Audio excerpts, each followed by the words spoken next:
قال الله تبارك وتعالى في كلامه المجيد: أعوذ بالله من الشيطان الرجيم. بسم الله الرحمن الرحيم.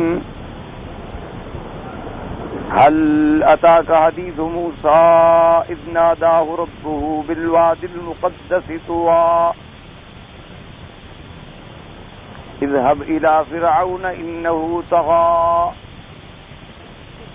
فقل هل لك إلى أن تزكى وأهديك إلى ربك فتخشى فأراه الآية الكبرى فكذب وعصى ثم أدبر يسعى حشر فنادى فقال أنا ربكم الأعلى فأخذه الله نكال الآخرة والأولى إن في ذلك لعبرة لمن يخشى.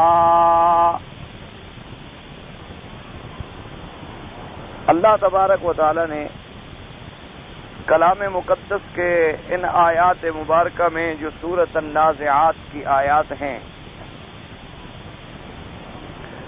ارشاد فرمایا ہے قصہ موسیٰ علیہ السلام کے بارے میں کہ موسیٰ علیہ السلام جب اللہ کے حکم سے فرعون کی طرف تشریف لے گئے اور اللہ تبارک و تعالیٰ کے حکم سے جا کے فرعون سے کہا کہ کیا میں نے تمہیں پاک کر دوں کفر سے اور شرک سے اور تمہیں ہدایت کروں تمہارے رب کی طرف تاکہ تم اللہ سے ڈرو. فَأَرَاهُ الْآيَةَ الْكُبْرَى اور پھر اس کو دکھائی بڑی نشانی. یہاں تک بات الحمدللہ سابقہ درس میں ہوئی تھی.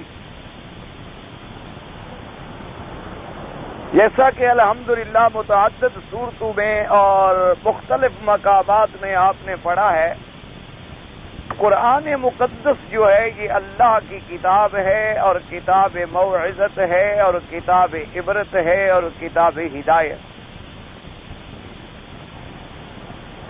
اور اللہ تبارک و تعالی نے اس کتاب کو ساری کائنات کے لیے اور قیامت تک کے لیے ہدایت بنایا ہے.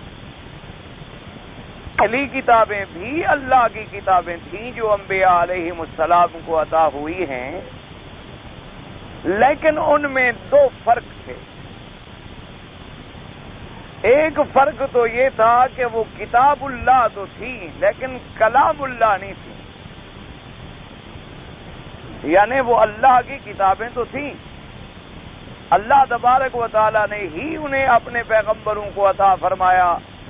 جیسے تورات موسیٰ علیہ السلام کو دی گئی، انجیل عیسیٰ علیہ السلام کو دی گئی اور کتاب زبور جو ہے وہ داؤد علیہ السلام کو دی گئی اور صحائف ابراہیم اور صحائف موسیٰ. اور اسی طرح علماء نے لکھا ہے کہ حضرت آدم علیہ السلام کو بھی اللہ نے صحائف عطا فرمائے لیکن ابتداء شریعت اور احکام جو ہے وہ حضرت نوح علیہ السلام سے شروع. کیونکہ کلام کہتے ہیں متکلم جس سے کلام فرمائے. جیسے آپ مثلا اپنا ما فی الضمیر کسی کو لکھ کر دے دیں تو وہ یہ تو کہے گا کہ جی فلاں آدمی نے مجھے خط لکھا ہے. خط تو اسی کا ہوگا، قلم بھی اسی کا ہوگا اور ما فی الضمیر بھی اسی کا ہوگا لیکن اسے آپ کتاب کہیں گے، خطاب کہیں گے، خط کہیں گے. آپ یہ نہیں کہیں گے کہ اس نے مجھ سے بات کی ہے. آپ کہیں گے جی اس نے مجھے ایک خط بھیجا ہے، ایک تحریر بھیجی ہے. یا اگر آپ سے بڑا ہے تو آپ کہیں گے جی مجھے ایک حکم نامہ ملا ہے. اگر بزرگ ہے تو آپ کہیں گے جی مجھے ہدایت پہنچی ہے، ہدایت نامہ ملا ہے. اور کلام تو وہ ہوتا ہے کہ جو متکلم خود کلام فرمائے. اور یہ شرف جو ہے چونکہ اب تورات جو تھی وہ لکھی ہوئی کتاب حضرت موسیٰ علیہ السلام کے حوالے کر دی گئی. اسی طریقے سے انجیل جو تھی وہ پوری کی پوری کتاب جو تھی لکھی ہوئی ایک ہی دفعہ میں حضرت عیسیٰ علیہ السلام کو عطا فرما دی گئی. اور اسی طرح زبور ہے، اسی طرح صحائف ابراہیم ہیں، اسی طرح صحائف ہیں، اسی طرح صحائف موسیٰ علیہ السلام بھی ہیں. لیکن یہ شرف جو ہے صرف قرآن کو ملا ہے کہ یہ کتاب اللہ بھی ہے اور کلام اللہ بھی ہے. یہ شرف اللہ کی اس کتاب کو ملا ہے اور کسی کتاب کو نہیں،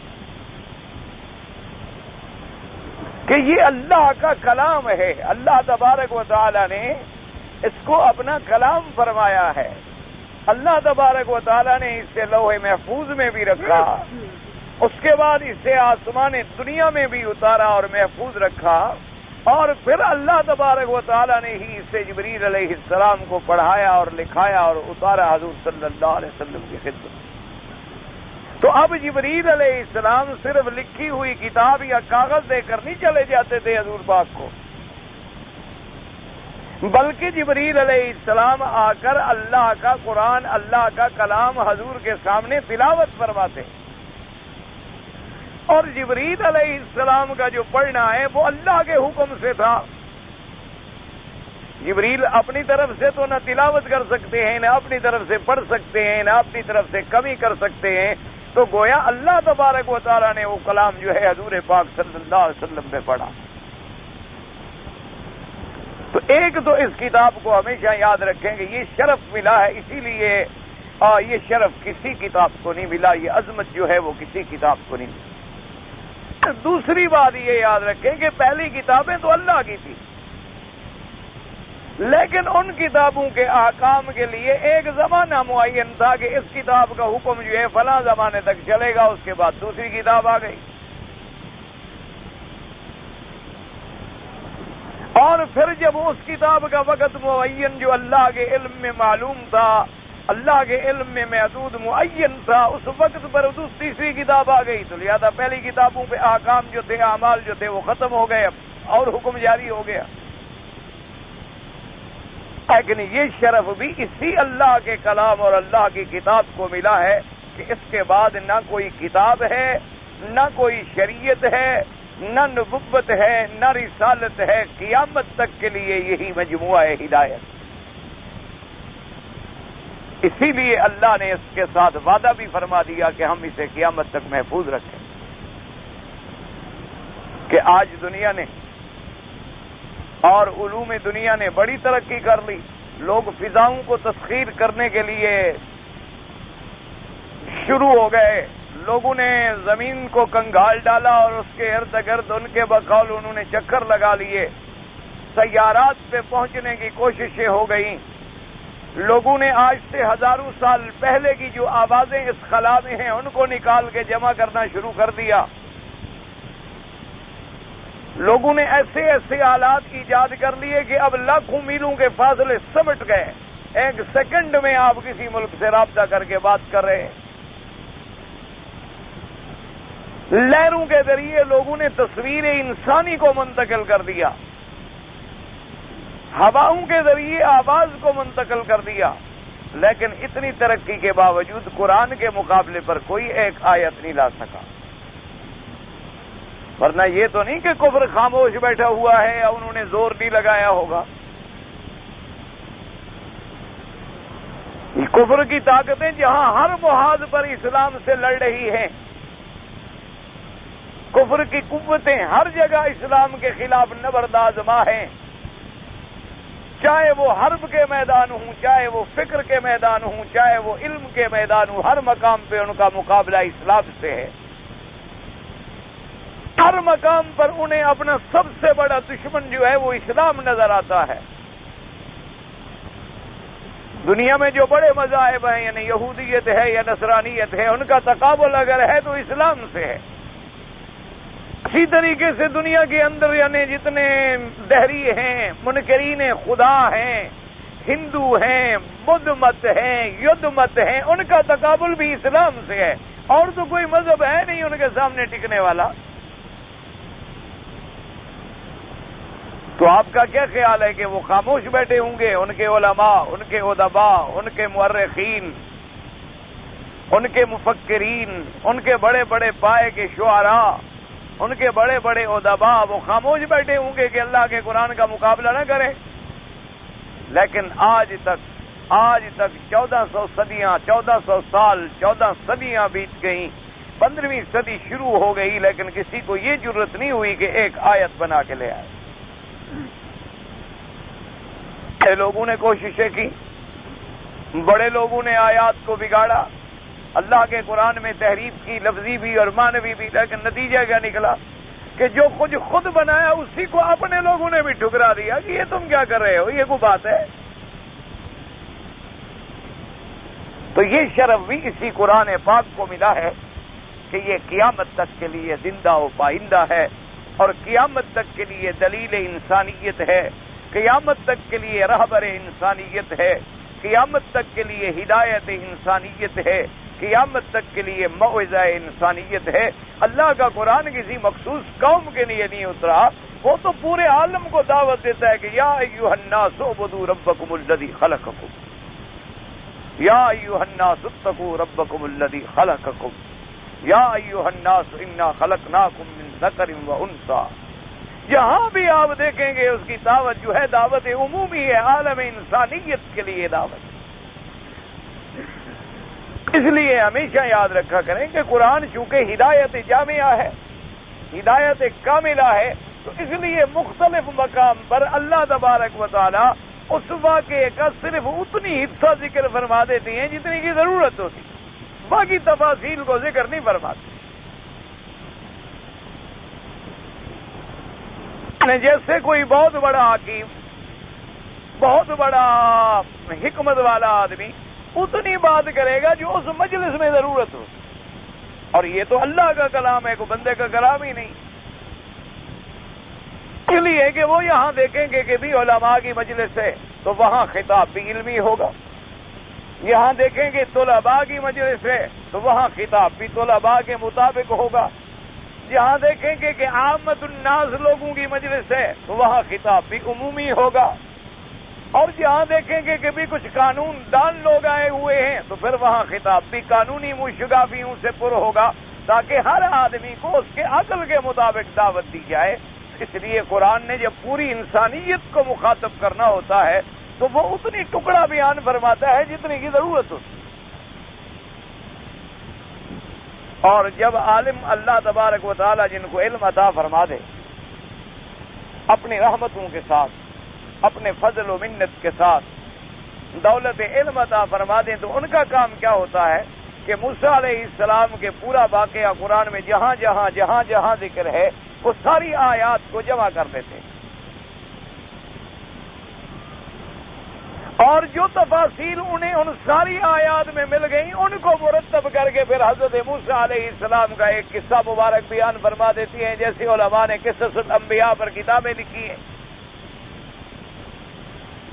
انہوں نے قرآن پاک کے پہلے پارے سے لے کر آخری پارے تک جہاں جہاں موسیٰ علیہ السلام کا واقعہ آیا ان تمام آیات کو جمع فرما لیا، اور اس کے بعد اس موضوع پر جتنی احادیث رسول اللہ صلی اللہ علیہ وسلم انہیں ملی ہیں ان حدیثوں کو بھی جمع فرما لیا کہ موسیٰ علیہ السلام کے بارے میں حضور نے یہ فرمایا، حضور نے یہ فرمایا، حضور نے یہ فرمایا.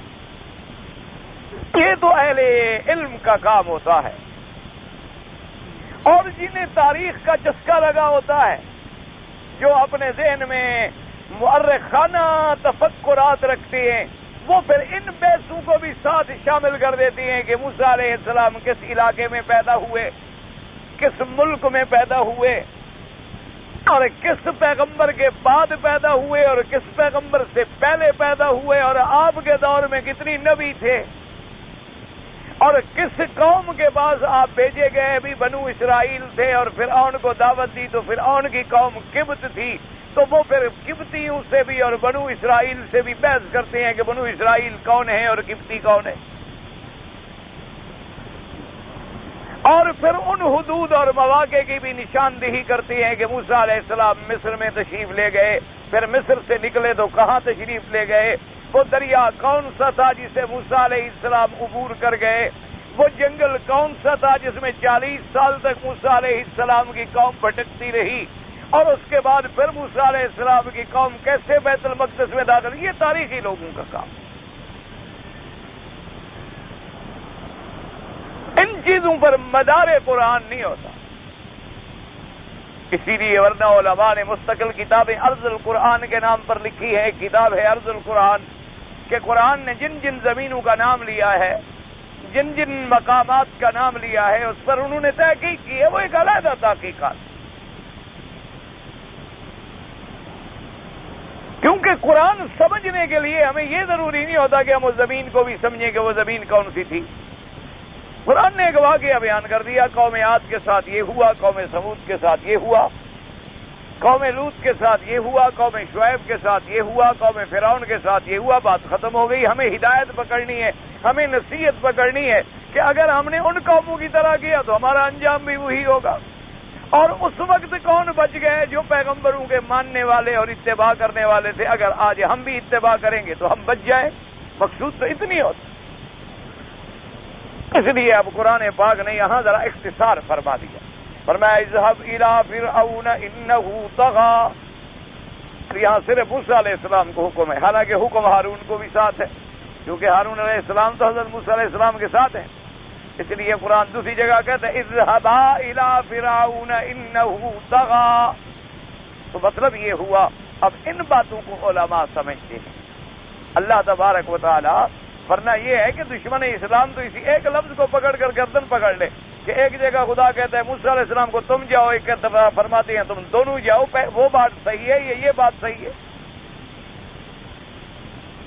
یہ کیسا اللہ کا کلام ہے کہ ایک جگہ مفرد کا حکم ہے افراد کے صیغے کے ساتھ، اور ایک جگہ تثنیہ کے صیغے کے ساتھ حکم ہے، اور پھر اللہ نے حکم دیا موسیٰ علیہ السلام کو کہ فرعون کے پاس جاؤ۔ اگر وہ رسول تھے تو صرف فرعون کے لیے تھے، باقی دنیا کیوں مانے؟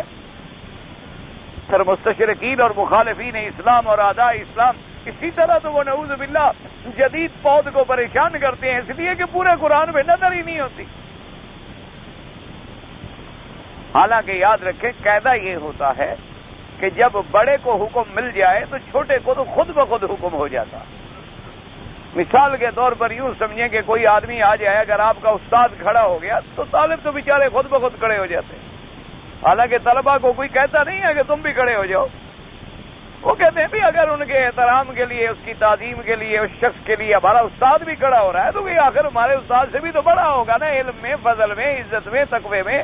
ورنہ ہمارا استاد، جب ہمارا استاد کھڑا تو ہم تو خود بخود کھڑے ہو جائے، ان کو کہنے کی ضرورت ہی نہیں پڑتی ہے۔ جیسے کہ اللہ نے فرشتوں کو حکم دیا کہ آدم کو سجدہ کرو، ابلیس نے نہیں کیا، حالانکہ ابلیس کو کوئی علیحدہ آرڈر تو نہیں ملا تھا۔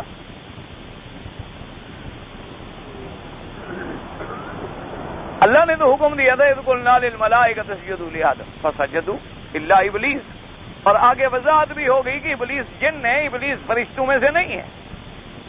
لیکن یاد رکھو، ابلیس نے بھی یہ نہیں کہا کہ جی آپ نے تو مجھے حکم نہیں دیا تھا، حالانکہ اللہ نے دوسرے مقام پر یہ فرمایا کہ ما منعک ان تسجد اذ امرتک، کہ اے بدبخت میں نے جب تمہیں حکم کیا تو تم نے سجدہ کیوں نہیں کیا؟ تو شیطان کہتا جی آپ نے تو مجھے حکم نہیں کیا، آپ نے تو فرشتوں کو حکم کیا تھا، مجھے کہاں حکم کیا؟ اس نے کہا آپ یہ کہا کہ میں اچھا ہوں اس لیے میں نے نہیں کیا، لیکن حکم کا انکار نہیں کیا۔ اتنی بات تو وہ ابلیس بھی سمجھتا تھا کہ جب مجھ سے اعلیٰ کو حکم ہو گیا تو میں کون ہوں، میں تو ادنیوں میں تو خود بخود ثابت تھا۔ جو بات ابلیس سمجھ گیا وہ آج کے دشمن اسلام بھی نہیں سمجھ سکتے۔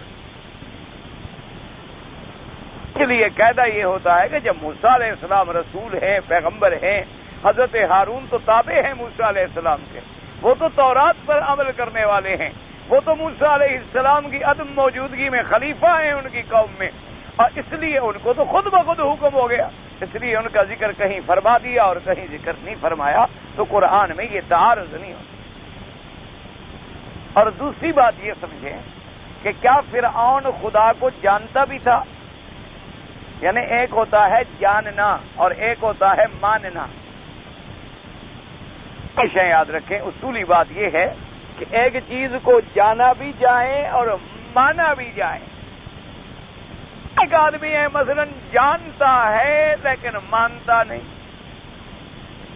ایک آدمی ہے مانتا ہے لیکن جانتا نہیں، تو دونوں میں بڑا فرق ہوتا. اسی لیے قرآن نے دعوت میں فرمایا کہ اننی انا اللہ لا الہ الا انا فاعبدنی. پہلے تو یہ جانو کہ میں وحدہ لا شریک ہوں، میں مشکل کشا ہوں، میں حاجت روا ہوں، میرے سوا کوئی مشکل کشا اور حاجت روا. یہ جاننے کے بعد، ماننے کے بعد اب صرف میری عبادت اور اطاعت کرو اور کسی کی نہ کرو. تو اب علماء نے یہ بڑی لمبی چوڑی کتابوں میں ویسے لکھے ہیں کہ فرعون جو ہے وہ بدبخت بھی جانتا تھا، منکر تھا صرف، یا بالکل وہ اللہ کی ذات کا قائل ہی نہیں تھا اور جانتا بھی نہیں تھا اور مانتا بھی نہیں تھا. بڑی علماء نے بحثیں کی ہیں، ان بحثوں میں پڑھنے کا آپ کو فائدہ نہیں ہے کیونکہ وہ بڑی دقیق قسم کی بحثیں ہیں. بعض اوقات مشکل بات جو ہے انسان کے لیے بجائے ہدایت کے اور تفکر اور تشویش کا ذریعہ بن جاتی ہے. صرف میں آپ کو خلاصہ اتنا عرض کر دوں کہ ان کی مباحث کا بحث کا خلاصہ اتنا ہے، وہ کہتے ہیں کہ یہ تو ہو نہیں سکتا کہ فرعون یہ سمجھتا ہو کہ آسمان زمین میں نے بنائے ہیں. تو پاگل تھا وہ. اگر پاگل ہوتا تو پھر اللہ کے نبی کیوں بھیجے جاتے؟ اور اگر پاگل نہیں تھا تو وہ جانتا تھا کہ زمین میں نے نہیں بنائی، آسمان میں نے نہیں بنائے. انہوں نے کہا وہ جانتا تھا. اصل وجہ کیا تھی کہ وہ تکبر میں آ گیا اور طغیانی میں آ گیا اور سرکشی میں آ گیا. اس لیے وہ کہنے لگا کہ انا ربکم الاعلی، کہ بھئی تمہارا مربی میں ہوں، تمہیں پالنے والا میں ہوں، تمہیں رزق دینے والا میں ہوں، تمہیں ہر نعمت دینے والا میں ہوں. چاہوں تمہیں قید کر دوں، چاہوں تمہیں قتل کر دوں، چاہے تمہیں پھانسی چڑھا دوں، چاہے تمہیں چھوڑ دوں. اس لیے تم تو میری ربوبیت کے قائل بنو نا. اس لیے انہوں نے کہا کہ ورنہ یہ نہیں ہے کہ بالکل وہ عقل سے کورا تھا. اصل قرآن بھی تو یہی کہتے ہیں نا کہ انہو طغا، کہ فرعون جو ہے وہ سرکش بن گیا اور اس نے تجاوز کیا. اور تجاوز کیسے کیا؟ حق کے خالق میں بھی تجاوز کیا کہ نعوذ باللہ اپنے آپ کو اس کی صفات سے متصف کیا کہ میں تمہارا رب ہوں.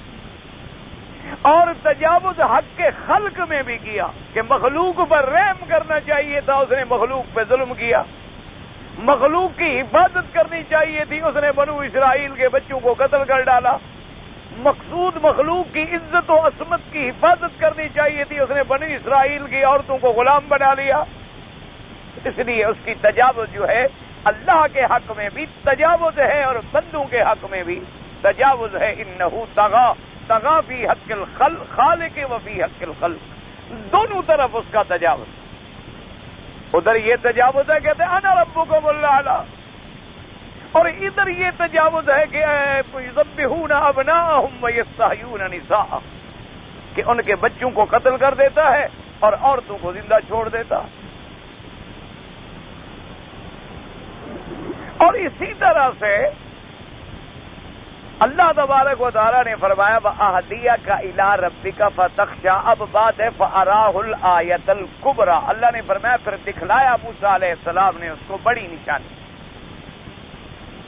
فَأَرَاهُ الْآيَةَ الْكُبْرىٰ یعنی اظہر له موسیٰ علیہ السلام، موسیٰ علیہ السلام نے اس کو دکھلائی، اس کو ظاہر کی اللہ کی بڑی نشانی. بڑی نشانی آیت الکبریٰ سے کیا مراد ہے؟ تو بعض علماء مفسرین تو فرماتی ہیں کہ ید بیضا،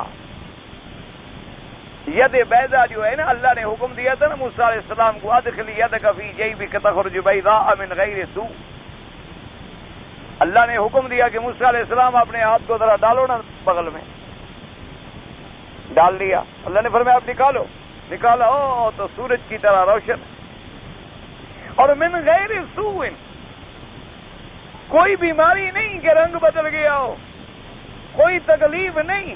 اللہ تبارک و تعالیٰ کی طرف سے اظہار قدرت ہے کہ فوراً ہاتھ اتنا نورانی بن جاتا تھا، اتنا اس میں نور آ جاتا تھا، اتنی روشنی آ جاتی تھی، اتنی چمک آ جاتی تھی کہ دیکھنے والوں کی آنکھیں خیرہ ہو جاتی تھی.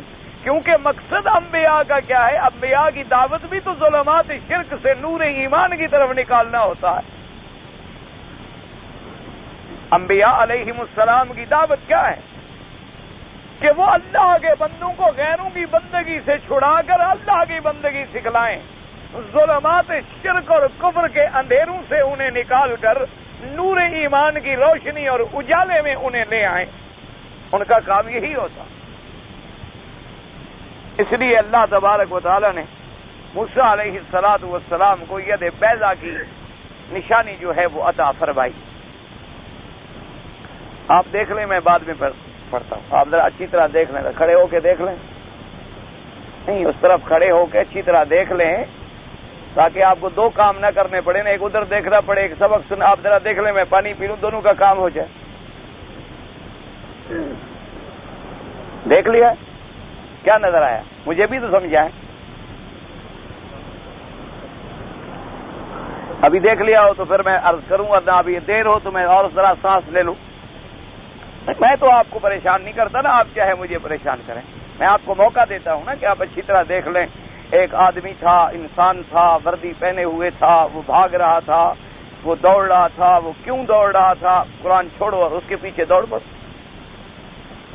اللہ تبارک و تعالی رحمت فرمائے، مسلمان قوم عجیب ہے۔ جب ہمیں یہ باتیں سمجھ آ جائیں گی نا، اس دن مسلمان قوم کو کوئی شکست نہیں دے سکتا۔ کوئی قبر کی طرف چل پڑے، یہ سارے دوڑ پڑے۔ کوئی تعزیہ لے کے کھڑا ہو جائے، یہ سارے دوڑ پڑیں۔ کوئی دلدل پکڑ کے آ جائے کہ حضرت حسین علیہ السلام کا دلدل ہے، یہ ابھی کربلا سے آیا ہے، حسین شہید ہو گئے، یہ بدبخت جانور ہمارے پاس واپس آ گیا ہے۔ پھر اس کے ساتھ ہیں جناب، کوئی آدمی حضور کا روزہ اٹھا لے، ماشاءاللہ پیچھے روتے ہوئے جا رہے، صلی اللہ علیہ کا جا رہے، یا نبی سلام علیہ کا شروع، وہ کس پہ پڑھ رہے ہو؟ روزہ صاحب، انا للہ۔ کیا کرے آدمی؟ اس قوم کا کوئی علاج ہے؟ اس قوم کا کوئی علاج نہیں اللہ کے سوا۔ 2 منٹ کے بعد کوئی مداری آ جائے، ڈگڑکی بجائے کہ جناب ایسا سرما ہے کہ ایک سلائی پہنو تو عینک چھوٹ جائے گی، خود اندھا ہے۔ قوم وہاں کھڑی، قوم کا کیا ہے؟ جدھر مرضی آئے ان بیچاروں کو آپ لے جائیں، مرضی آئے قبروں پہ سجدہ کروا دیں، وہاں جائیں جہاں روزہ آپ کو نظر آئے، ہاتھ باندھے کھڑے۔ راستے میں چلے جائیں، کسی قبر پہ آپ غلاف ڈال دیں، 2 4 6 مہینے بھوکھا مرنا پڑے گا، پھر سمجھیں کہ آپ نے مل لگا لیا۔ بس وہاں جناب منت بنوتیاں اور کام اور شروع ہو جائیں گے کہ جناب فلاں جو راستے میں بزرگ ہے نا شہید بابا، نام کیا ہے؟ نام تو اس کو بھی نہیں آتا، مجاور کو پتہ ہی نہیں قبر کس کی، یہ نام کیا ہے غریب کو؟ بس کوئی شہید بابا ہے، کوئی شہید دادا ہے، کوئی غائب پیر ہے، کوئی ظاہر پیر ہے، کوئی زندہ پیر ہے، کوئی مادر زاد ولی ہے، کوئی ماں کے پیٹ کے اندر پیر تھا۔ عجیب قوم۔ وجہ کیا ہے؟ اللہ تبارک و تعالی یعنی ایسی کتابوں میں لکھا ہے کہ جی بزرگ جب پیدا ہوئے ہیں ماشاءاللہ ماں کے پیٹ سے قرآن کے حافظ، اور اللہ کے بندے سارے قرآن میں 1-2 پیغمبر گزرے ہیں جن کو اللہ نے بچپنے میں حکم اور فہم عطا فرمایا کہ حضرت یحییٰ علیہ السلام اور حضرت عیسیٰ علیہ السلام، اور کسی تیسرے پیغمبر کا تو اللہ نے قرآن میں بھی ذکر نہیں کیا۔ تو یہ اللہ کے نبیوں سے بھی بڑھ گئے، اللہ کے پیغمبروں سے بھی بڑھ گئے۔ اور اس کے بعد جناب باقاعدہ واقعات لکھتی ہیں کہ جناب یہ ہے کہ رمضان المبارک کا چاند ہوا، لوگوں میں اختلاف ہو گیا، کوئی کہے چاند نظر آ گیا ہے اور کوئی کہے کہ چاند نظر نہیں آیا۔ جب اختلاف بہت بڑھ گیا اور مولویوں میں جھگڑا شروع ہو گیا، بعض مولوی کہیں ابھی رپورٹ نہیں ملی، بعض کہیں ایک آدمی کہتا ہے، بعض کہیں کہ نہیں شہادت صحیح نہیں ہے، جھگڑا ہو گیا تو انہوں نے کہا کہ اب اور کوئی حل نہیں ہے، پیران پیر کی والدہ کی خدمت میں لوگ حاضر، ان کی خدمت میں لوگ حاضر ہوئے، اور انہوں نے کہا کہ بی بی اماں جی ہم تو بڑے جھگڑے میں مبتلا ہو گئے ہیں، کوئی کہتا ہے چاند نظر آ گیا، کوئی کہتا ہے چاند نظر نہیں آیا، رمضان شریف کا چاند ہے۔ تو بی بی صاحبہ نے فرمایا کہ چاند نظر آ گیا ہے اس لیے کہ آج پیران پیر نے دودھ نہیں پیا۔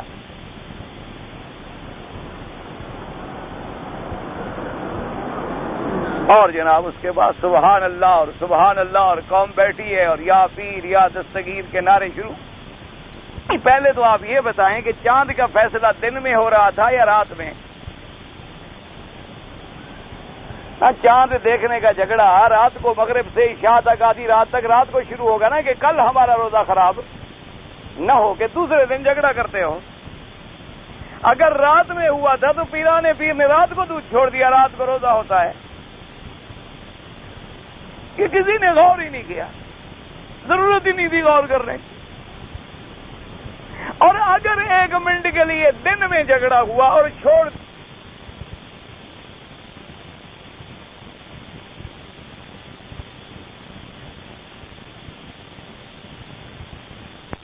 قاضی کہتا ہے جی گواہ لاؤ، آپ مدعی ہیں اور مدعی کے ذمے ثبوت گزارنا ہے، آپ کے پاس گواہ ہے؟ آپ نے فرمایا ہاں گواہ ہے، میرا بیٹا جانتا ہے۔ اس نے کہا بیٹا، کہ کسی نے غور ہی نہیں کیا، ضرورت ہی نہیں تھی غور کرنے۔ اور اگر 1 منٹ کے لیے دن میں جھگڑا ہوا اور چھوڑ دیا تو کیا ایک معصوم بچے کا دودھ نہ پینا شریعت میں شہادت ہے؟ شریعت کے اندر اس شہادت کا اعتبار ہے کہ قاضی شرح کے سامنے حضرت علی یعنی ولایت کا سر چشمہ داماد محمد مصطفیٰ رضی اللہ تعالیٰ عنہ وارضا سیدنا علی شیر خدا کا جسے لقب ملا ہے، سیدنا علی کھڑے ہیں اپنے خلافت میں، اپنے قاضی کی عدالت میں، اور فرماتی ہے یہ زرہ میری ہے۔ قاضی کہتا ہے جی گواہ لاؤ، آپ مدعی ہیں اور مدعی کے ذمے ثبوت گزارنا ہے، آپ کے پاس گواہ ہے؟ آپ نے فرمایا ہاں گواہ ہے، میرا بیٹا جانتا ہے۔ اس نے کہا بیٹا،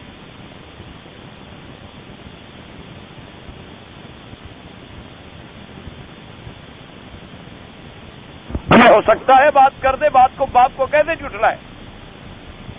آپ نے فرمایا میرا ایک غلام ہے کمبر، وہ بھی جانتا ہے۔ فرمایا وہ بھی تو نوکر ہے آپ کا، آپ کے نوکر کی بھی گواہی میں منظور نہیں کر سکتا، کوئی غیر گواہ لے آئے۔ علی نے فرمایا زرہ کا معاملہ ہے، اب زرہ ہم نے خریدی گھر میں لے آئی، یا نوکر جانے یا بات بچے جانے۔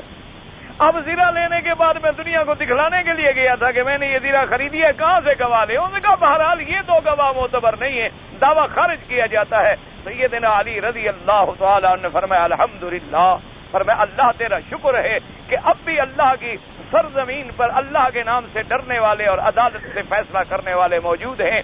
میرے گواہ نہیں ہیں، ٹھیک ہے مقدمہ خارج ہو گیا، ہوں تو میں سچا، لیکن گواہ میرے پاس نہیں ہے، میں کیا کروں؟ اسی لیے سب سے بڑا مسئلہ ایک دفعہ یہ بھی ہوا تھا نا، جب میراث کا جھگڑا ختم ہو گیا کہ حضور نے فرما دیا ہمارا میراث نہیں ہے، تو بی بی فاطمہ الزہرا کے بارے میں ایک روایت یہ بھی نقل کرتے ہیں کہ اس نے سیدنا ابی بکر سے کہا کہ حضور نے وصیت فرمائی تھی، انہوں نے کہا گواہ لائے۔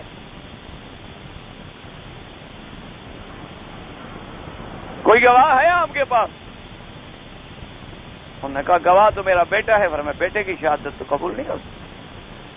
قرآن کہتا ہے خدا کے بدلے فَشْهِدُوا شَهِيدَيْنِ مِن رِّجَالِكُمْ فَإِن لَّمْ يَكُونَا رَجُلَيْنِ فَرَجُلٌ وَامْرَأَتَانِ، کہ یا تو 2 مرد گواہ لے آؤ یا 1 مرد اور 2 عورتیں گواہ لے آؤ، اور خاص طور پہ جب چاند کی شہادت کا مسئلہ ہو تو وہاں تو اور زیادہ گواہوں کی شدت سے ضرورت ہوتی ہے، تو وہاں کسی بچے کا دودھ نہ پینا جو ہے کیا شریعت اسلام میں حجت بن سکتا ہے؟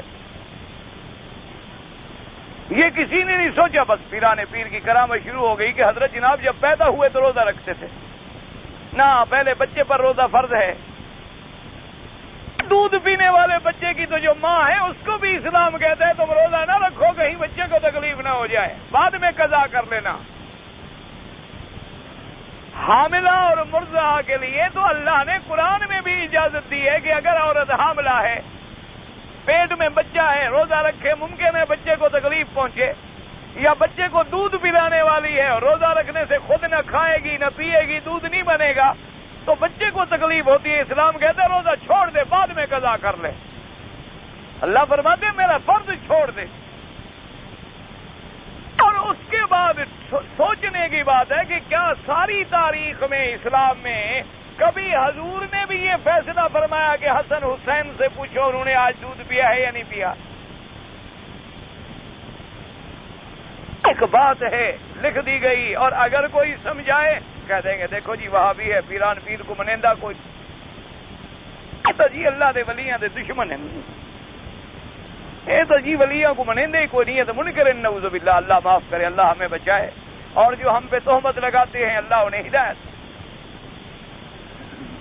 ہم تو ولیوں کے غلاموں کے غلاموں کے غلاموں کے بھی غلام ہیں، ہم تو ان کی جوتیوں کو اپنے سر کا تاج سمجھتے ہیں، لیکن ولی ولی ہو، اللہ کی شریعت اور اللہ کے احکام کا متبع ہو، سنت رسول کا تابع ہو، اور اس کا ہر قدم قدم نبی صلی اللہ علیہ وسلم پر آئے، وہ اللہ کا ولی ہوتا ہے۔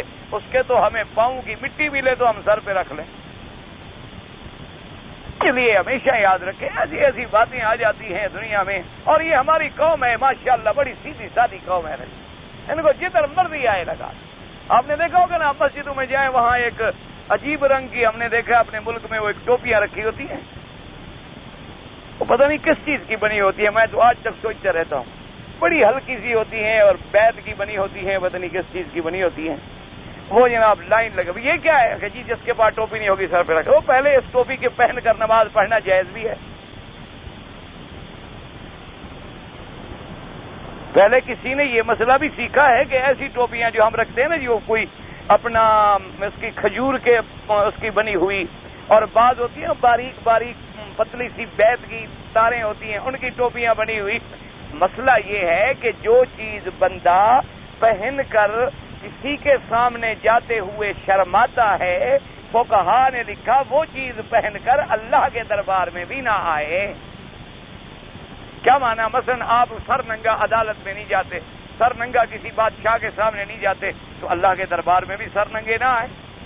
اگر آپ مثلا یہ ٹوپی پہن کے باہر نہیں جاتے، باقاعدہ غترہ شترہ سر پہ رکھتے ہیں یا پگڑی باندھتے ہیں یا اپنے جناب اور اوپر کپڑا ڈالتے، تو اللہ کی دربار میں بھی اسی طرح آئے، کیونکہ اگر جس چیز کو لوگوں کے سامنے تم حقیر سمجھ رہے ہو، خدا کے سامنے نہیں سمجھ رہے ہو۔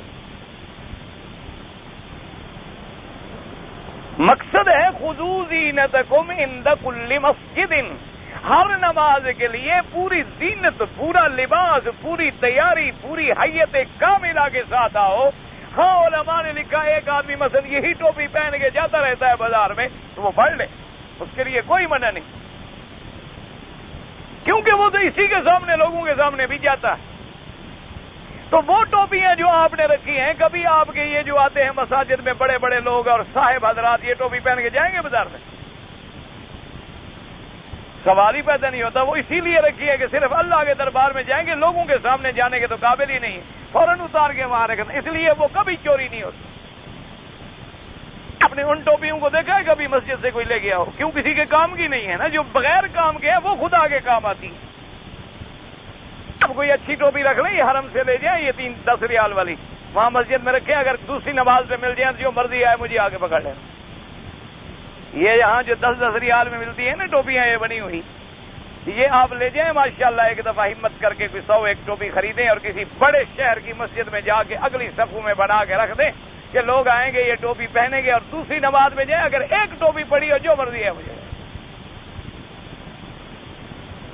وہ ٹوپیاں جب سے مسجد بنی ہے، جیسے مسجد پرانی ہوتی جا رہی ہے اسی طرح وہ ٹوپیاں پرانی ہوتی جا رہی ہیں، میں نے دیکھی ہیں، کدھر سے کچھ ٹوٹ گئی، کدھر سے پھوٹ گئی، کدھر سے سیاہ ہو گئی، کالی ہو گئی، بالکل بو آ رہی ہے، پڑی ہے کون اٹھائے؟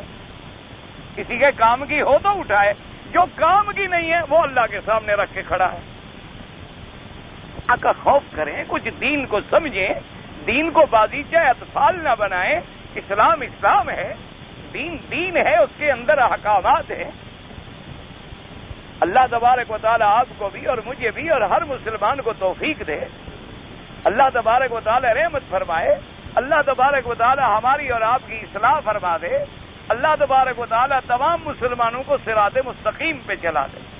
یہ ہمارے مخلوق جو ہے نا، ہماری ان کی عادت ہے، جدھر مرضی آئے ان کو لگا دے، ماشاءاللہ بڑی ٹھیک ٹھاک قوم ہے۔ ایک دفعہ ایک درخت سے کوئی پانی شانی نکلنے لگیا، او جناب ساری ٹرینیں جا رہی ہیں، بک ہو کے ٹرینیں، پوری ٹرین کی ٹرین، سیٹیں نہیں ملتی، ٹکٹ نہیں ملتا، کیا ہے کہ جی ایک درخت سے پانی نکل رہا ہے، بس جو اس پانی کو پیتے اندھے ٹھیک ہو گئے۔ جی اندھا جو گیا نا، اس نے پانی پیا، آنکھوں کو لگایا، سبحان اللہ، واپس جو ہے ابھی یہ عیسیٰ علیہ السلام کے اللہ نے پھر اتار دیا۔ کوئی عقل کرو، اور جناب کوئی 20-25 دن گزرے، مہینہ ایک گزرا، وہ کیا ہوا بھائی؟ او جی پتہ کوئی نہیں، او جی جھوٹ تھا جی، فریب تھا جی، او جی بس ایسے تھا، کسی نے شور بچا دیا، لوگ دوڑ پڑے تھے بس۔ یہ اس طرح نہیں ہوتا میرے عزیز۔ مسلمان قوم کو تو اللہ نے بڑی روشن چمکتی ہوئی کتاب دی ہے، مسلمانوں کو تو اللہ نے میرے مدنی پاک کی شریعت دی ہے۔ حضور نے فرمایا ایسی شریعت چھوڑ کے جا رہا ہوں جس کی رات بھی دن کی طرح روشن ہے۔ فرمایا ترکتکم علی البیضاء، حضور نے فرمایا میں تمہیں جب چمکتی ہوئی ایک روشن شریعت دے کر جا رہا ہوں جس کی رات بھی ایسے چمکتی ہے جیسے دن چمکتا ہو۔ پھر امت محمد مصطفیٰ صلی اللہ علیہ وسلم کو ان باتوں میں، ان جھوٹے جھوٹے چکروں میں تو نہیں آنا چاہیے۔ کہیں طوطا بیٹھا ہے وہ غیب کا حال بتا رہا، کہیں کوئی اور بیٹھی ہوئی ہے، کوئی چھوٹی سی پرندے ہوتی ہیں بلبل سی، وہ جناب قسمت کے حال بتا رہی ہے۔ اب انگریزوں نے ایک کمپیوٹر مشین بنا دی ہے، وہ پیر کے بجائے حال بتلاتی۔ کبھی پیر حال بتلایا کرتا تھا، اب ایک مشین ہے باقاعدہ کمپیوٹرائز، آپ کھڑے ہو جائیں ٹک کر کے آپ کا وزن بھی نکل آئے گا، آپ کی قسمت کا حال بھی نکل آئے گا۔ ماشاءاللہ اب وہ مشین عالم الغیب ہے۔ اور جناب لوگ لگے ہوئے ہیں لائن پر وزن کرا رہے ہیں اور پڑھ رہے ہیں سبحان اللہ آپ کا ستارہ فلانا ہے، اور خدا کے بندے اس مشین کا تو پہلے ستارہ ٹھیک کرو، جو ساری مخلوق اس پر اتر رہی ہے، چڑھ رہی ہے، اتر رہی ہے، چڑھ رہی ہے۔ پہلے اس غریب کا ستارہ تو ٹھیک کرو، صبح سے لے کر شام تک پاؤں جوتوں میں پڑی ہوئی ہے، پہلے اس لوہے کا ستارہ تو ٹھیک کرو نا، جو آتا ہے جوتوں کے ساتھ اس پہ کھڑا ہو جاتا ہے۔ ایسی متبرک چیز جو حال بتلانے والی ہو تو کم از کم سر پہ رکھتے، اس پر جوتوں کے ساتھ تو نہ کھڑے ہو جاتے نا۔ بس ایک قوم ہے جدھر مرضی آئے لگا، تو اسی لیے تو فرعون نے دیکھا نہیں کیسے لگا لیا بنو اسرائیل کو، بچوں کو ذبح کر رہا ہے، عورتوں کو چھوڑ رہا۔ اس کو اپنے زمانے میں بچے سے ڈر تھا، عورتوں سے ڈر نہیں تھا، آج ہوتا تو شاید عورتوں سے بھی ڈرتا۔ اپنے زمانے میں اس کو ڈر تھا کہ میرا مقابلہ کوئی مرد کر سکتا اور وہ بچہ پیدا ہوگا۔ اگر اس دور میں فرعون ہوتا وہ کہتا کیا پتا کوئی عورت بھی ہو جائے۔ اور اکبر الہ آبادی نے تو بڑا اچھا مشورہ دیا، اس نے کہا کہ بھی فرعون بڑا بدبخت تھا، خام خواہ بنو اسرائیل کے بچوں کو ذبح کرتا رہا، افسوس کہ فرعون کو کالج کی نہ سوجھی، ایک کالج بنا دیتا تو کالج سے کبھی نبی نہیں پیدا ہوتا، ایک کالج بنا دیتا، ایک یونیورسٹی کھول دیتا کہ بچوں کو زبردستی پڑھاؤ، جب وہ اس میں پڑھتا وہ نبی نہیں بنتا، اس کی جان تو بچی رہتی، بلا وجہ لوگوں کو نہ مارتا، وہ سب کچھ بن سکتا ہے لیکن نبی نہیں بنتا۔ بہرحال آیت الکبریٰ سے کیا ہے تو بعض علماء فرماتے ہیں وہ ید البیضاء جو ہے وہ آیت کبریٰ بڑی نشان۔ بعض علماء نے فرمایا کہ نہ، آیت الکبریٰ سے مراد ہے عصا، حضرت موسیٰ علیہ السلام کا جو عصا مبارک تھا، اللہ حکم دیتے تھے کہ عصا پھینک دو، آپ پھینکتے سام بن جاتا، اٹھاتے تو عصا بن جاتا، آیت الکبریٰ ہے۔ لیکن راجح قول یہی ہے کہ دونوں کو اللہ نے فرمایا ہے آیت الکبریٰ، حضرت نے وہ بھی دکھلایا اور حضرت نے وہ بھی دکھلایا، عصا بھی دکھلایا اور ید بیضاء بھی دکھلایا۔ اب جناب قرآن فرماتا ہے کہ اس نے دیکھنے کے بعد کیا کیا، فَكَذَّبَ وَعَصَىٰ ثُمَّ أَدْبَرَ يَسْعَىٰ فَحَشَرَ فَنَادَىٰ فَقَالَ أَنَا رَبُّكُمُ الْأَعْلَىٰ۔ اللہ نے فرمایا پس اس نے جھٹلایا اور نافرمانی کی، ثم ادبر یسعیٰ، اس کے بعد پیٹھ دے کے پھرا اور چل دیا، فحشر فنادی، پھر اس نے جمع کیا اور اس کے بعد اس میں پکارا اور کہا انا ربکم الاعلی، کہ میں ہی تمہارا سب سے بڑا رب اور مربی ہوں۔ اب سمجھیں قرآن نے یہاں دو لفظ کہے، فَكَذَّبَ وَعَصَىٰ، اس نے جھٹلایا اور نافرمانی کی۔ علماء نے فرمایا جب جھٹلایا تو نافرمانی تو ہو گئی، اللہ نے یہاں دو لفظ کیوں استعمال فرمائے، ایک تکذیب کا اور ایک عصیان کا، کیونکہ جو مکذب ہے وہ عاصی ہے اور جو عاصی ہے وہ مکذب ہے، لیکن دو لفظ جو قرآن نے فرمائے فَكَذَّبَ وَعَصَىٰ، اس لیے علماء فرماتی ہیں کہ اس دو لفظوں کا فائدہ ہے، اللہ کا کلام ہے کہ اس نے دل سے بھی تکذیب کی اور جھٹلایا اور ظاہر سے بھی نافرمانی کی، کہ اس نے ایک ہوتا ہے کہ ظاہراً انکار کرے لیکن اندر مانتا ہو، لیکن ایک یہ ہے کہ اندر سے بھی جھوٹا ہے، تکذیب کرتا ہے، اور ظاہر میں بھی جھٹلاتا ہے اور نافرمانی کرتا ہے۔ اس لیے قرآن نے دو لفظ ذکر فرمائے، فَكَذَّبَ وَعَصَىٰ، اس نے تکذیب کی۔ اور بعض علماء نے فرمایا کہ ایک آدمی کہتا ہے میں تجھے نہیں مانتا، بس تکذیب ہو گئی، اور تو کچھ نہیں کرتا، بھائی میں آپ کی بات نہیں مانتا۔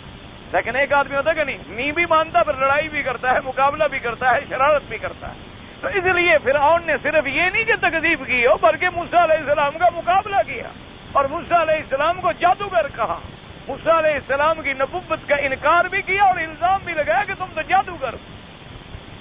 اس لیے قرآن نے دو لفظ استعمال کی، فَكَذَّبَ وَعَصَىٰ ثُمَّ أَدْبَرَ يَسْعَىٰ، اس کے بعد وہ پیٹھ دے کے پھرا اور چلا۔ علماء نے فرمایا کیا مانا؟ اعراض کی بھی نشانی ہے کہ جب آدمی اعراض کرتا ہے تو پیٹھ دے کے چلا جاتا ہے، چھوڑو جی کیا بات سنی، اور اس کے بعد وہ کوشش میں بھی لگ گیا کہ میں کسی طرح حضرت موسیٰ علیہ السلام کا مقابلہ کروں۔ اس لیے کہتے ہیں ثم ادبر یسعیٰ، اور اس کے بعد کہتے ہیں فحشر فنادی۔ حشر کا کیا مانا؟ جمع کرنا، جمع کرنا، جیسے قرآن نے دوسری جگہ پر تفصیل کے ساتھ ذکر کیا ہے کہ فرعون نے جب یہ دیکھا تو اپنے وزراء سے، اپنے مشیروں سے پوچھا کہ تمہاری کیا رائے ہے، میں ان کا کیا کروں، موسیٰ علیہ السلام اور ہارون کا؟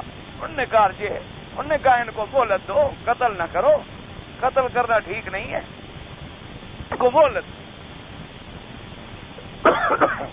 اسی لیے کہتے ہیں نا حجاج ابن یوسف جو گزرا ہے نا اس تاریخ کا ظالم هذه الامہ،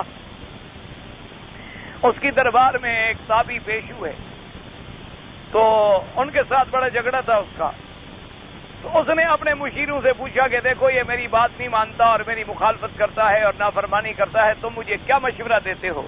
انہوں نے کہا جی آپ کیا ہے، آپ بادشاہ ہیں، آپ کے پاس حکم ہے، آپ قتل کر دیں ان کو، چھوڑیں، کیا ہے ایک آدمی کیا کرے گا آپ کا؟ تو حضرت نے بڑی پیاری بات کی، حضرت مسکرائے اور کہنے لگے حجاج ایک بات میں تمہیں بتاؤں، تم مجھے قتل کرو یا جو مرضی ہے کرو، مجھے قتل شتل سے کوئی ڈر نہیں ہے، لیکن تیرے جو مشیر ہیں نا یہ فرعون کے مشیروں سے بھی گندے ہیں۔ تو اس حجاج نے کہا کہ وہ کیسے؟ اس نے کہا فرعون نے جب پوچھا تھا کہ میں موسیٰ اور ہارون کے بارے میں کیا کروں تو اس نے کہا ارجع واخاہ، اس کو اس کے بھائی کو کچھ مہلت دو، قتل نہ کرو، مقابلہ کرو۔ تو فرعون کے مشیروں نے بھی کہا کہ قتل نہ کرو، تمہارے مشیر کہنے بس مار دو، تو تیرے مشیر فرعون کے مشیروں سے بھی بڑے گندے ہیں۔ تو اس نے کہا اچھا آپ جائیں۔ تو وہ اللہ تبارک و تعالیٰ نے حق کا کلمہ بھی کہا اور اللہ نے بچانا تھا اور اللہ نے بچا بھی دیا، اللہ تبارک و تعالیٰ کو حفاظت منظور تھی تو حفاظت بھی ہو گئی۔ تو اس لیے قرآن کہتا ہے کہ انہوں نے کہا کہ جی آپ فکر نہ کریں، ہمارے پاس بڑے جادوگر ہیں، آپ ساری دنیا سے، سارے مصر سے جادوگر بلوا لیں اور مقابلہ کرتے ہیں۔ اگر یہ جادوگر ہیں تو دو آدمی کیسے مقابلہ کریں گے؟ ہمارے بڑے بڑے جو بیٹھے ہوئے ہیں بڑے بڑے جادوگر ہیں، اسے کہا ہاں بات تمہاری ٹھیک ہے۔ اور قرآن کہتا ہے انہوں نے پھر حضرت موسیٰ علیہ السلام سے کہا کہ اچھا کس دن ہمارا مقابلہ کرتے ہو؟ انہوں نے کہا جو مرضی ہے جس دن کر لو۔ اور قرآن پاک دوسری جگہ کہتا ہے کہ آگے ان کا ایک عید کا دن آ رہا تھا، ان کے اجتماع کا دن تھا، تو موسیٰ علیہ السلام نے کہا موعدکم یوم الزینۃ وان یحشر الناس ضحیٰ۔ موسیٰ علیہ السلام نے کہا ایسا کیوں نہیں کرتے ہو؟ تمہاری عید جو آ رہی ہے لوگ بھی سارے اکٹھے ہوں گے اور وقت بھی چاشت کا ہو کہ دن چڑھا ہوا ہو، سورج چڑھا ہوا ہو، یہ نہیں کہ مغرب کے بعد ہو کوئی کہے مجھے نظر نہیں آیا، کوئی کہے مجھے سمجھ نہیں آیا، اندھیرا تھا جی دھوکھا لگ گیا، آنکھ جھپک گئی، پتہ نہیں چلا ہے، نہ ایسا وقت ہو کہ کھلا ہوا ضحیٰ بالکل عین چاشت کا وقت ہو اور سورج چڑھا ہوا ہو اور سارا مجمع موجود ہو، اس کے سامنے تمہارا ہمارا مقابلہ ہو جائے گا۔ اس نے کہا ٹھیک ہے۔ اس لیے کہتے ہیں فحشر فنادی، یہاں اس نے صرف اللہ نے خلاصہ بیان کر دیا کہ اس نے لوگوں کو جمع کیا میدان میں، کہا انا ربکم الاعلی، نعوذ باللہ میں ہی تمہارا رب ہوں، میں ہی تمہارا مربی ہوں، میں ہی تمہارا پالنے والا ہوں اور میں ہی بڑا ہوں۔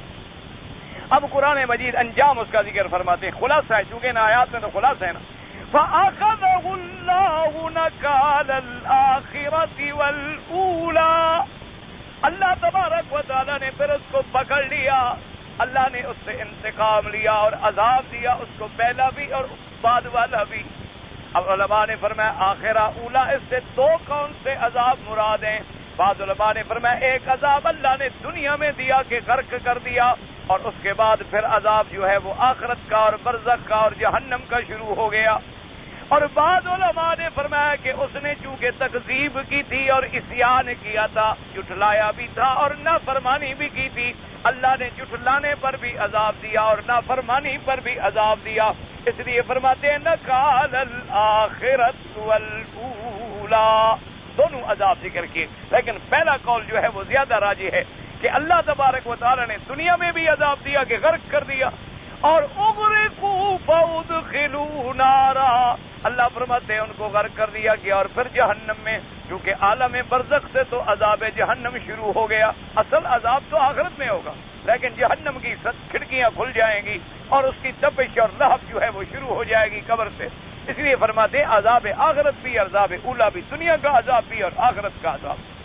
اور اللہ پاک نے فرمایا میرا بدنی، ہم نے موسیٰ علیہ السلام کا واقعہ کیوں ذکر کیا، فرعون کی ہلاکت کو کیوں ذکر کیا ہے، ہم نے یہ قصہ قرآن میں کیوں بیان کیا ہے؟ ان فی ذالک لعبرۃ لمن یخشی، اس قصے کے اندر بہت بڑی عبرت ہے، لیکن اس کے لیے جو اللہ سے ڈرتا ہو، جو ڈرتا نہ ہو اس کے لیے کیا؟ وہ تو پورا قرآن پڑھ جائے تو اثر نہیں ہوتا۔ جس کے دل میں خشیت نہیں ہوگی، جس کے دل میں اللہ کا ڈر نہیں ہوگا، جس کے دل میں اللہ کی عظمت اور جلال نہیں ہوگا، سارا قرآن بھی وہ ختم کر لے تو کیا فائدہ ہو؟ اس میں تو عبرت ان کے لیے ہے، موعظت ان کے لیے ہے اور ڈر ان کے لیے ہے، لمن یخشی، جو اللہ تبارک و تعالیٰ کی ذات سے ڈرنے والے ہیں، جن کے دلوں کے اندر خشیت ہے۔ اور خشیت کن کے دلوں میں ہوتی ہے؟ جن کے دلوں میں پہلے اللہ کی عظمت کا کمال کا یقین پیدا ہو جائے، جتنا وہ علم زیادہ ہوتا ہے اتنی پھر خشیت زیادہ ہوتی۔ تو اللہ تبارک و تعالیٰ نے اس واقعے کو ذکر فرمایا، اس میں ایک تو تسلی ہے حضور کے دل مبارک کے لیے کہ میرا مدنی، اگر مکے کے کافر آپ کا مذاق اڑاتے ہیں آپ نہ گھبرائیں، موسیٰ علیہ السلام کو بھی تو لوگوں نے جادوگر کہا ہے، موسیٰ علیہ السلام کو بھی تو لوگوں نے مذاق اڑایا، موسیٰ علیہ السلام کا بھی تو لوگوں نے مقابلہ کیا ہے، موسیٰ علیہ السلام کو بھی تو لوگوں نے کہا ہے کہ دیکھو تمہاری زبان میں لکنت ہے، بول تم نہیں سکتے ہو، قاتل ہو، ہمارا بندہ تم نے مارا ہوا ہے، ایسے ایسے الزام لگائے ہیں۔ اگر یہ آپ پر الزام لگاتے ہیں تو آپ بھی صبر کریں۔ اور دوسرا فائدہ ان آیات میں یہ آیا کہ میرا مدنی، مکے کے کافر کیا ہے؟ ہم نے جب پکڑا تو فرعون جیسے بادشاہ کو اور لشکر کو پکڑ لیا، ان کی کیا طاقت ہے؟ یہ تو ایک بستی کے سردار ہیں، ان کا پکڑنا ہمارے لیے کون سا مشکل ہے؟ تو اس لیے اگر یہ آپ کی تکذیب کریں گے تو ہم ان کو بھی پکڑ لیں گے، اگر یہ آپ کو جھٹلائیں گے تو ہم ان سے بھی بدلہ لیں گے۔ اس لیے ان واقعات میں عبرت بھی ہے، موعظت بھی ہے اور تسلی بھی ہے اور ہدایت بھی ہے۔ اللہ تبارک و تعالی ہمیں بھی عبرت پکڑنے کی توفیق عطا فرمائے۔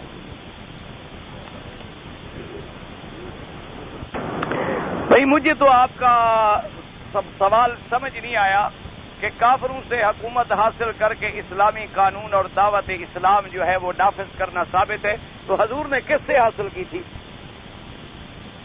مکے میں مسلمان تھے، حضور نے مسلمانوں سے چھینی تھی۔ مکے میں کون تھے؟ مدینے میں کون تھے؟ مکے میں کافر تھے، مدینے میں کون تھے؟ کافر تھے، بنو قریظہ، بنو نذیر، بنو قینقاع، یہودی کافر۔ تو ہوتا ہی یہی ہے کہ کافروں کو اللہ تبارک و تعالی قاعدہ ہے کہ پہلے انسان دعوت کرتا ہے، دین کی دعوت پہنچاتا ہے۔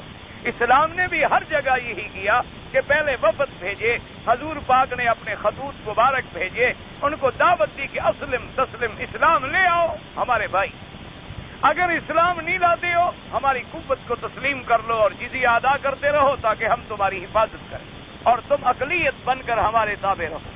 اگر یہ بات بھی تمہیں قبول نہیں ہے تو پھر ہمارا مقابلہ کرو، پھر ہم اللہ کے لیے جہاد کریں گے، اللہ کی سر بلندی کے لیے ہمیں کام کرنا ہوگا۔ جہاد اور فساد میں فرق ہے، جہاد اللہ کے نام کو بلند کرنے کے لیے کیا جاتا ہے اور لڑائیاں اپنی ذات کو بلند کرنے کے لیے کی جاتی ہیں۔ اس جہاد میں اور اس فساد میں بڑا فرق ہے۔ جہاد یہ ہوتا ہے کہ اعلاء کلمت اللہ ہو جائے۔ کیا مانا کہ آدمی لڑ رہا ہے، جیسے کہ حضرت علی رضی اللہ تعالی عنہ نے ایک پہلوان کو گرایا اور اس کے سینے پہ بیٹھ گئے، اس بدبخت نے پھونک دیا حضرت علی کے چہرے پر، تو حضرت علی فوراً اتر گئے۔ اس نے کہا کیا بات ہے؟ اس نے کہا پہلے میں اللہ کے لیے لڑ رہا تھا، اب تو مجھے اپنی ذات کا غصہ آ گیا، اپنی ذات کے لیے میں نہیں لڑنا چاہتا۔ اس لیے ہمیشہ یاد رکھیں، اسلام نے جہاں جہاد کیا ہے اس کے پس منظر میں اللہ کی دعوت کی، اور اس کا نمونہ حضور پاک نے خلفائے راشدین نے دنیا میں پیش کر دیا کہ کسی کو نہیں لوٹا، کسی کو کچھ نہیں کیا، جو لوگ اسلام لے آئے ان کو بھائی بنا دیا، ان کی عزتوں اور عصمتوں کی حفاظت کی، اور جو لوگ لڑے ان کو بھی قید ہونے کے بعد اپنے پاس غلام رکھا، پھر سبق پڑھایا کہ غلاموں کو آزاد کرو، غلاموں سے نکاح کرو، خود غلام زادی سے نکاح کر کے اسے امہات المومنین کا درجہ عطا فرما دیا۔ ایسی باتیں جو ہیں بلا وجہ مستشرقین اسلام کے دشمن یہ باتیں کہتے ہیں، ورنہ الحمدللہ اسلام کی تاریخ اتنی واضح ہے، اتنی بین ہے کہ کوئی آدمی اگر دل میں تعصب نہ ہو تو وہ مان لے گا کہ اسلام نے جو کچھ کیا وہ حق ہے۔ تو صنعاء میں نے سنا ہے، صنعاء ایک شہر ہے یمن کا، وہاں حضرت علی کا قرآن ہے، وزارت کوئی اوقاف ہے، وہاں کچھ علماء پاکستان سے بھی گئے تھے، ان کو دیکھا اور سنا ہے کہ انہوں نے فوٹو بھی لے لی ہے۔ غیر مسلم سے جلد غیر مسلم سے کوئی کام بھی کرایا جائے، ایک مشین غیر مسلم کے پاس ہے تمہارے پاس نہیں ہے تو ہم کیا کریں؟ یہ کون سی بڑی بات ہے؟ بڑے ان چیزوں کا بیچاروں کو بڑی تکلیف ہوتی ہے کہ غیر مسلم، اور غیر مسلم کا کیا ہے؟ غیر مسلم سے کوئی نوکری کا کام لے لو، کیا ہے؟ غیر مسلم سے کوئی کام بھی اگر لیا جائے تو بعض پرانے اوراق کو جوڑنے کا ایک فن ہے، ایک علم ہے۔ جیسے کہ آپ دیکھیں کہ جرمنی نے قرآن پاک شائع کیا جس کی قیمت یہاں 400 ریال ہے، سب سے اعلیٰ تباد جو ہے وہ ہے، تو یہ تھوڑا ہے کہ ہم اس لیے نہ پڑھیں کہ اس کو ایک کافر کمپنی نے چھاپا ہے۔ یہ کوئی عجیب بات ہے؟ کوئی اللہ کے بندے ایسی چھوٹی باتوں میں اور کیا کریں؟ اسلام میں بڑے بڑے کام ہوتے ہیں۔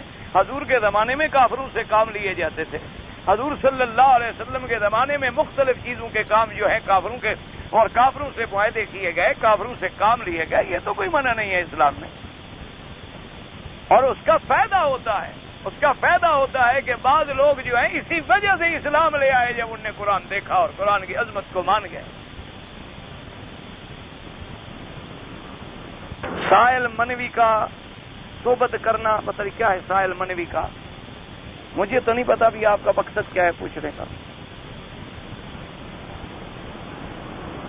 52.5 تولے چاندی کی قیمت یا 7.5 تولے سونے کی قیمت، اس کی قیمت معلوم کر لیں، جتنے ریال بنتے ہوں پھر وہ نصاب ہے، اس کے بعد پھر زکوٰۃ دینی ضروری ہے۔ آپ بے نمازی کا کھانا نہیں کھانا ہے۔ غیر مسلمان عورت کیسے نوکری کر سکتا ہے؟ غیر مسلمان عورت نوکری کرنا علیحدہ بات ہے، مسلمان پہ نماز فرض ہے کہ غیر مسلم پہ بھی فرض ہے؟ جاہل کیوں ہو جاتے ہیں بدنی پوچھنے والے؟ خدا کے لیے نا اپنا مغز خراب کیا کرو نا میرا، کوئی مسئلہ پوچھیں جو ضرورت ہو۔ ایک ہے غیر مسلم، اس پر کیا ہے؟ وہ تو نماز پڑھتا نہیں، وہ تو مانتا ہی نہیں آپ کے دین اسلام کو، اس کو کافر والا معاملہ کیا۔ ایک ہے مسلمان ہو کے نماز نہ پڑھنا، فرق ہے نا۔ نماز میں الحمدللہ ٹھیک آئے تو نہیں کہنا چاہیے، بہرحال بھول کے نکل گیا، نماز انشاءاللہ ہو جائے گا، لیکن کہنا نہیں چاہیے۔